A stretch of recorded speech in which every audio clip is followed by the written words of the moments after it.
안녕하십니까, 강한국입니다. 지난번 시간에 제가 최근에 타계한 존 보글이 누구인지, 그리고 그가 만든 인덱스 펀드가 도대체 무엇인지 설명을 드렸고요. 그리고 왜 인덱스 펀드가 훌륭한지 설명을 하기 시작을 했습니다. 지금까지 살펴본 건요, 다시 한번 자본주의 만세, 주식회사 만세였습니다. 왜냐하면은 이 주식회사라는 놈들이 100년간 미국에서 복리 9.5%라는 엄청나게 높은 수익을 가져다 줬거든요.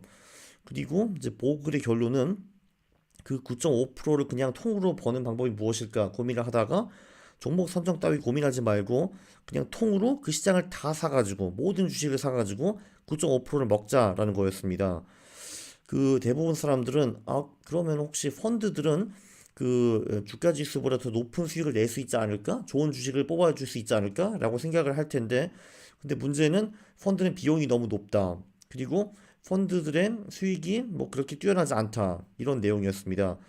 왜냐하면은 그 통으로 모든 주식을 다 사는 거는 무식하고 단순하기 때문에 비용이 매우 저렴합니다. 그래서 뱅가드 같은 경우에는 그 수수료를 받는 게 한 0.1에서 0.2%뭐 그 정도밖에 안 될 겁니다. 제가 알기로는 0.1% 정도 받는 걸로 알고 있어요. 반면에 펀드들은 연 한 2에서 2.5% 정도를 뺏어 갑니다. 2.5%, 0.1%는 차이가 매우 크죠. 그죠? 자, 그러면은 이런 분들이 계실 겁니다. 오케이. 펀드들은 평균적으로는 주가 지수와 비슷한 수익을 내고, 그리고 거기서 스스로 2%에서 2.5%를 빼면은, 우리가 불리하다. 오케이. 그건 인정을 했다. 그런데 펀드는 굉장히 많잖아. 우리가 훌륭한 펀드를 사면 되잖아. 라고 생각하시는 분들도 분명히 계실 겁니다. 그래서 보그림 그 책에서 1970년부터 2005년까지 있는 펀드들을 전부 다 분석을 해봤대요. 그리고 이 펀드들이 주가 지수와 비교해가지고 수익이 어떻게 나왔느냐, 이런 거를 분석을 했는데, 사실 이 장이 저한테 가장 충격적이었습니다. 왜냐면요, 당시 1970년에 펀드가 355개가 있었대요. 그 중에서 일단 2005년까지 35년 살아남은 펀드가 딱 132개가 됩니다. 그러면은 중간에 223개 펀드가 사라졌다는 거죠. 그죠? 근데 이 펀드가 왜 사라졌겠습니까? 수익이 대단히 좋고 사람들이 막 모이면은 펀드가 사라지겠습니까? 당연히 아니죠. 그죠? 그러니까 뭔가 펀드가 구리고 수익이 안 좋고 투자자들이 도망가가지고 펀드 문을 닫은 겁니다. 그러면은 한 3분의 2 정도는 35년 동안에 조용히 사라졌어요. 자, 그러면은 살아남은 132개 펀드는 어떠나 한번 보시면요. 일단 60개 펀드는 주가 지수보다 수익이 안 좋습니다. 패배라고 썼죠, 제가. 48개 펀드는 비겼다라고 썼습니다. 왜냐면은 주가 지수 플러스 마이너스 1% 정도의 수익을 냈으니까요. 그러면은 24개 펀드가 승리를 했습니다. 그러니까 주가 지수보다 수익이 1% 이상 높았다는 거죠.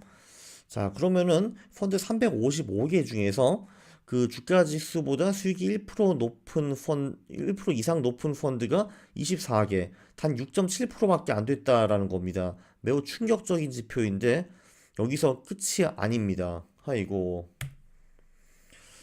그게 또 다가 아닌 게 승자 펀드 24개가 있잖아요. 355개 중에서 이 중에서 15개는 초과 수익이 2% 미만입니다. 그러니까 주가 지수를 이기기는 이겼는데 뭐 한 1%, 1.5%이 정도 이긴 거예요. 이 정도 이겼다는 거는 통계적으로 펀드의 승리가 유의미한지 좀 불투명하다라는 겁니다. 그러니까 운이 좋아서 주가 지수보다 수익을 조금 더 냈을 수 있다라는 거고요. 자, 그러면은 9개 펀드가 초과 수익 2% 이상을 냈습니다. 그러니까 이제 예를 들면은 주가 지수가 복리 10%를 냈으면은 이 펀드들은 12% 이상의 복리 수익을 낸 거죠. 그죠? 그런데 9개 중에서 6개 펀드는 어떤 일이 있었냐 하면은 그러니까 소문이 돌았겠죠. 아, 저 펀드 진짜 잘한다. 돈 잘 번다 하니까 돈이 우르르 모였습니다. 펀드에서는 돈이 많이 모이면은 펀드 매니저한테는 좋습니다. 왜냐면 거기서 이제 일정 비중을 스스로 떼갈 수 있기 때문에 좋죠. 그런데 투자자 입장에서는 하나도 안 좋습니다. 왜냐면은 작은 돈을 투자하는 게 큰 돈을 투자하는 것보다 훨씬 더 쉽거든요. 왜냐면은 큰 돈을 투자할 때는 아무래도 투자할 수 있는 대상이 매우 제한이 됩니다. 아무래도 소형주는 잘 못하고 이제 대형주 쪽으로 갈 수밖에 없는데 대형주에는 특히 경쟁자들이 빡 터지기 때문에 거기서 초과 수익을 내기가 매우 어렵죠. 그래서 9개 펀드 중에서 6개 펀드는 돈이 우르르 밀려온 후에 초과 수익을 상실했습니다. 그렇다면은 딱 3개 펀드가 났습니다. 요 3개 펀드만 35년 동안에 그 주가 지수보다 2% 이상의 수익을 냈다라고 보시면 되고요. 네, 3개는 그 355개 중에 0.85%입니다. 그러니까 한마디로 우리가 장기 투자를 하면은 주가 지수를 이길 수 있는 펀드를 찾아낼 수 있는 확률이 한 1% 정도밖에 안 된다라고 보시면 되겠습니다. 저도 좀 탄식을 했습니다. 펀드들이 진짜 이렇게 못하나 하고요. 네, 그러니까 한마디로 그 기똥찬 펀드를 찾아낸다. 그러니까 이거는 1% 게임이라고 보시면 되겠습니다. 이거보다는 차라리 그냥 인덱스 펀드를 사가지고 주가 지수의 수익을 먹는 게 훨씬 좋다라는 게 모그리 주장이고요. 네, 더 슬픈 뉴스는 또 뭐냐 하면요. 예, 조금 전에 보셨다시피 펀드 매니저들 수익이 사실 별로잖아요. 주가 지수보다 많이 못 벌었는데 근데 그래도 걔네들은 프로입니다. 하루 종일 밥만 먹고 주식만 보는 애들이기 때문에 그래도 걔네들 지식과 실력이 여러분보다는 아마 나을 겁니다. 그러니까 그 말은 뭐냐 하면은 여러분들이 투자하면 얘네들보다도 더 수익이 안 난다라는 거죠. 그럼 결론은 무엇이냐? 남한테 돈을 맡겨가지고 펀드 투자를 하는 거 절대 안 됩니다. 직접 투자? 네, 그것도 위험하죠. 왜냐하면은 우리 실력이 얘들보다도 더 떨어지니까. 그래서 보글의 결론은 인덱스 사고 가만히 있어. 그럼 본이 9.5% 먹을 수 있어. 그리고 또 덤으로 그 프로 투자자들, 펀드 투자자들 99%보다 수익이 더 높을 겁니다. 예, 대단한 거죠. 그죠? 구장을 보면요. 네, 그래도 이제 펀드를 포기하는 사람이 없을까봐 또 한 번 펀드 매니저들을 작살냅니다.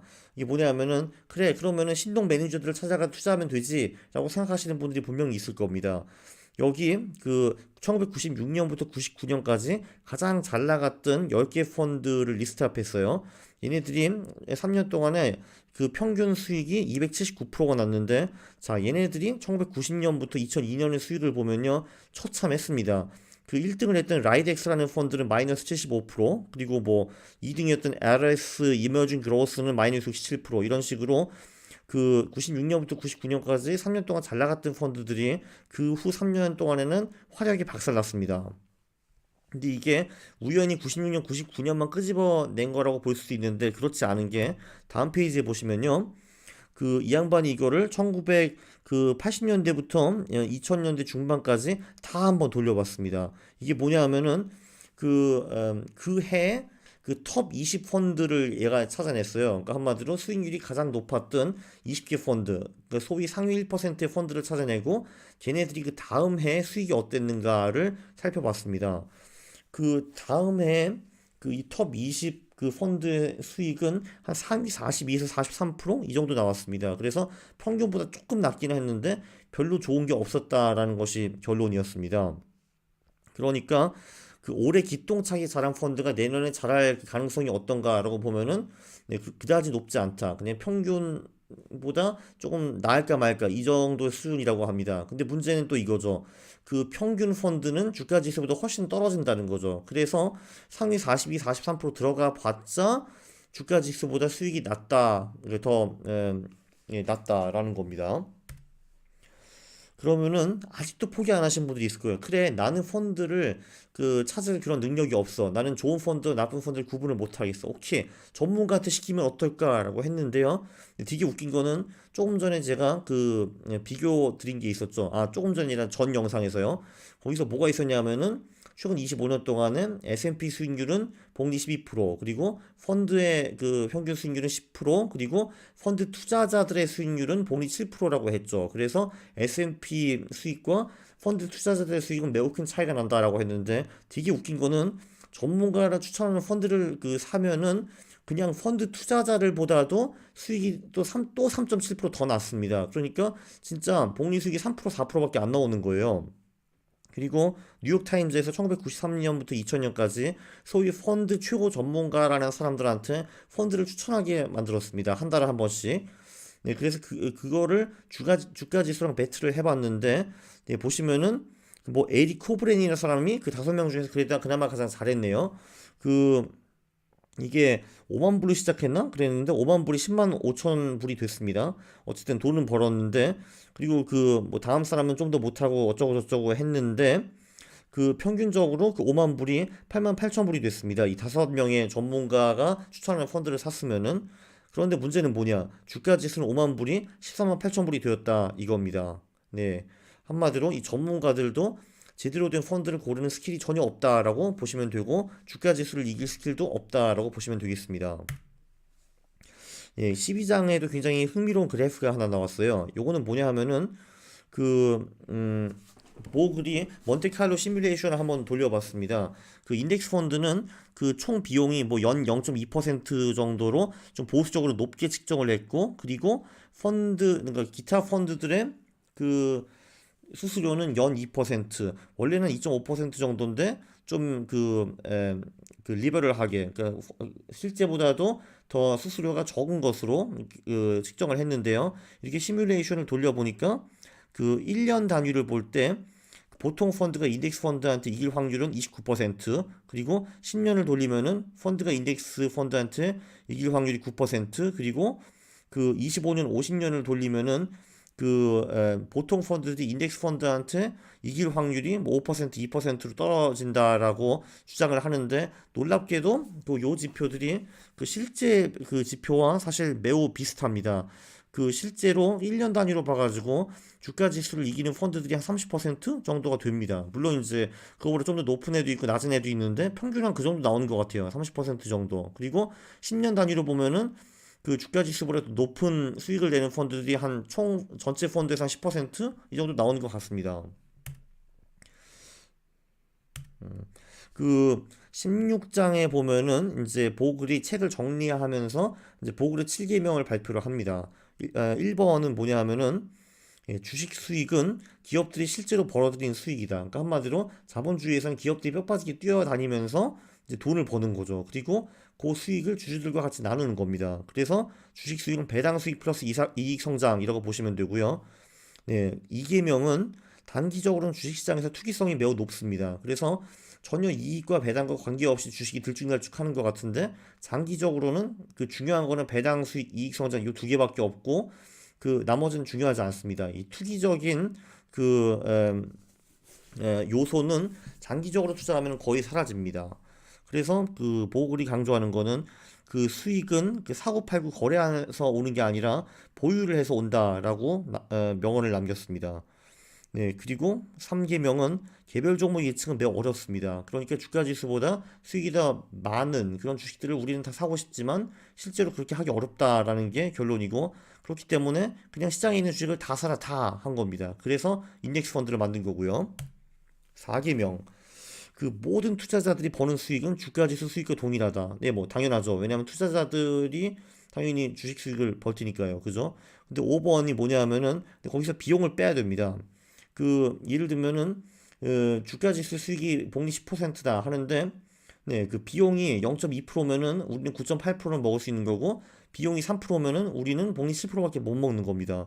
그래서 수수료를 최소화하는 게 매우 중요하다. 왜냐면은 그 1%, 2%가 복리로 불리게 되면은 엄청난 차이가 나는 거를 우리가 한번 봤습니다. 6번, 펀드 수익은 그지 같고 펀드 투자자의 수익은 더 그지 같다라는 겁니다. 그래서 결론은 펀드 투자를 하면 안 된다는 거죠. 그죠? 인덱스 투자를 해야 된다. 이런 게 보글의 6계명이고요. 7계명은 명심해야 할 그 문장이죠. 주식 투자자의 가장 큰 적은 수수료와 감정이다라고 했습니다.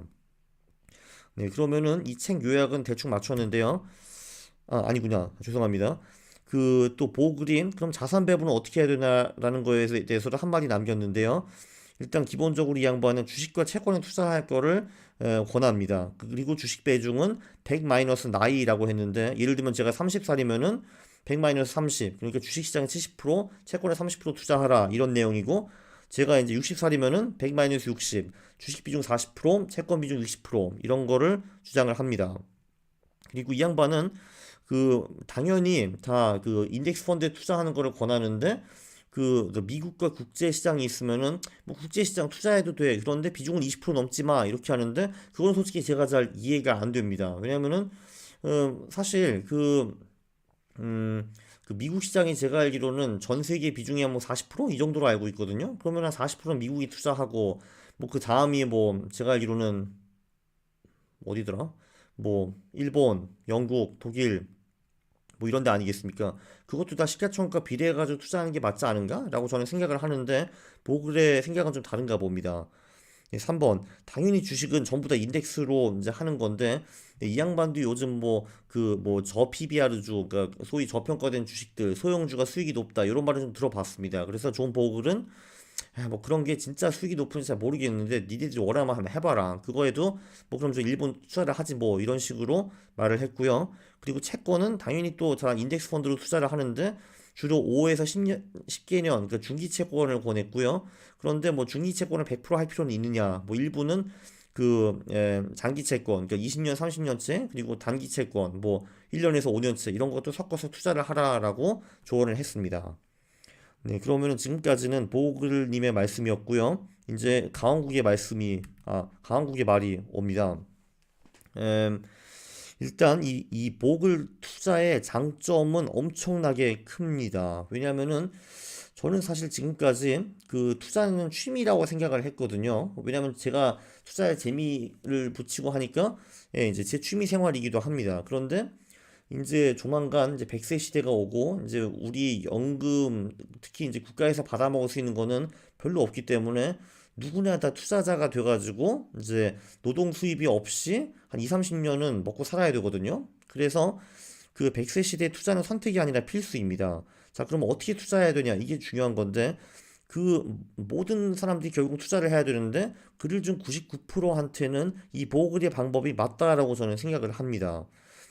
왜냐면은 사실 비전문가가 정말 단순 무식한 방법으로 프로페셔널 펀드 매니저 중에서 99%를 가볍게 꺾을 수 있는 이제 그런 전략이 도대체 어디 있냐 이거죠. 그러니까 뭐 예를 들면은 저는 바둑도 꽤 좋아하는데요. 제가 프로랑 붙으면은 이제 천판을 두면은 저는 천판 무조건 집니다. 저는 단 한 판도 절대로 이길 수가 없어요. 자, 그런데 이 주식 시장에 들어와 봤다 하면은 저는 이런 인덱스 투자하고 장기 보유한다는 단순 무식한 전략으로 프로 100명 중에서 99명한테 이길 수 있다는 겁니다. 이거 정말 대박 아닌가요?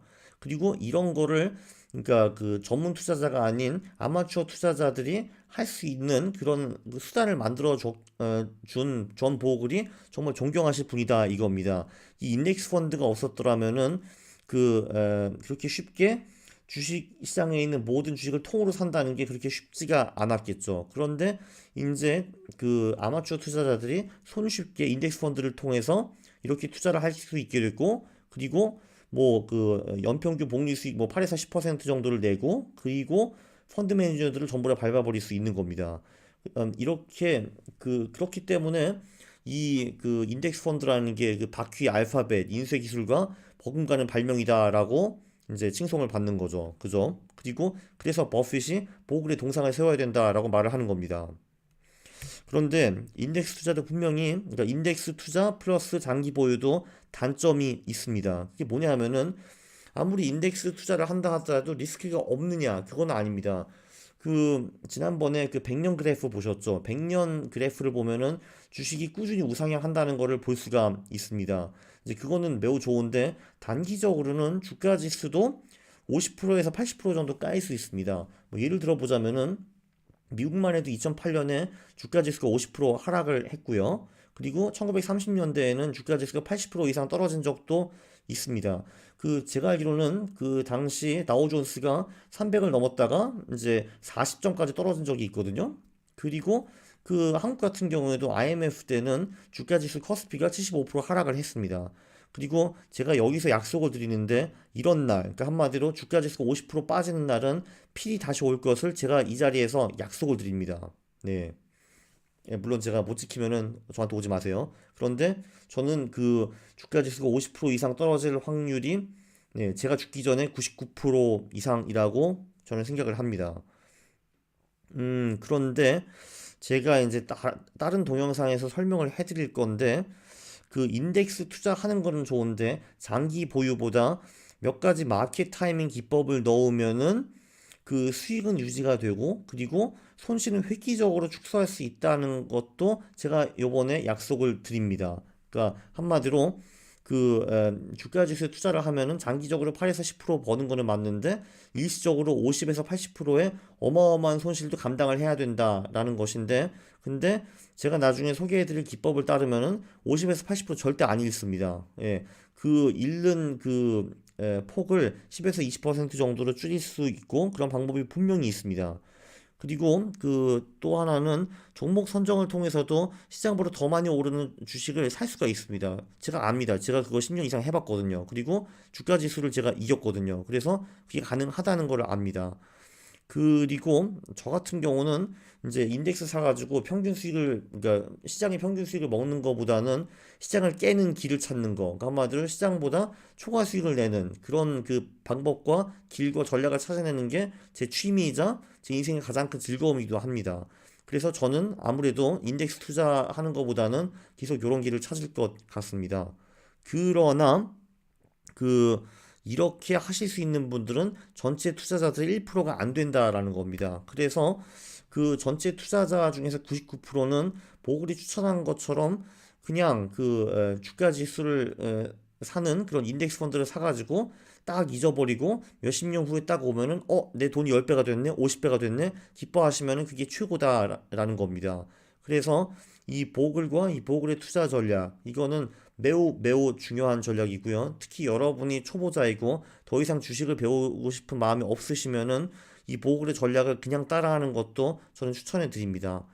왜냐하면은 워렌 버핏도 자기가 죽으면은 자산의 90%를 미국 시장 인덱스 펀드에 박아라라고 하지 않았습니까? 그러니까 여러분들도 초보자인데도 불구하고 워렌 버핏과 동일한 그런 전략을 쓸 수가 있는 겁니다. 그래서 이 전략을 제가 초보자들한테 강력 추천하는 바입니다. 네, 그러면은 이제 이번 강의는 여기서 끝났고요. 다음 시간에 또 찾아뵙겠습니다. 이때 아마 인덱스 플러스 마켓 타이밍 이런 거를 좀 다루지 않을까 싶습니다. 감사합니다.